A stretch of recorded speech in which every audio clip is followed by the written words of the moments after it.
Nous sommes samedi 8 décembre, mesdames, messieurs, bonsoir et bienvenue dans cette édition.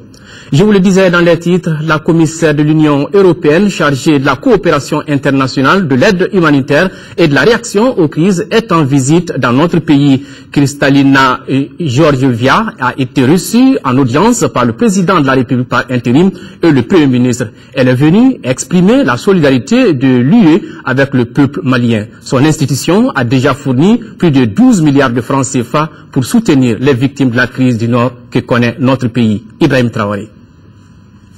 L'Union européenne manifeste davantage sa solidarité avec le peuple malien. Sa commissaire chargée de la coopération internationale, de l'aide humanitaire et de la réaction aux crises a longuement échangé avec le président de la République par intérim et le Premier ministre.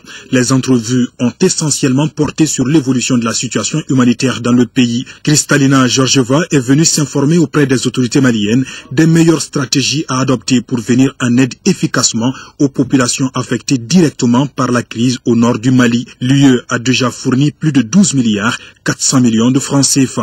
L'Union européenne a déjà fourni 337 millions d'euros aux pays du Sahel affectés par la sécheresse et donc principalement effectivement le Mali. Plus spécifiquement pour le Mali, l'Union européenne a déjà fourni 19 millions d'euros pour les victimes du conflit dans le Nord. Je reviens du Burkina Faso où j'ai pu rencontrer des réfugiés maliens et le message qu'ils m'ont adressé, c'est qu'ils veulent ici l'unité du pays et retourner plus rapidement possible ici au Mali. Sur la base des résultats de cette visite, nous allons voir comment venir en aide aux Maliens qui sont affectés ici dans le pays, mais également à l'extérieur, mais aussi les familles qui supportent le poids des déplacements et de l'accueil des réfugiés.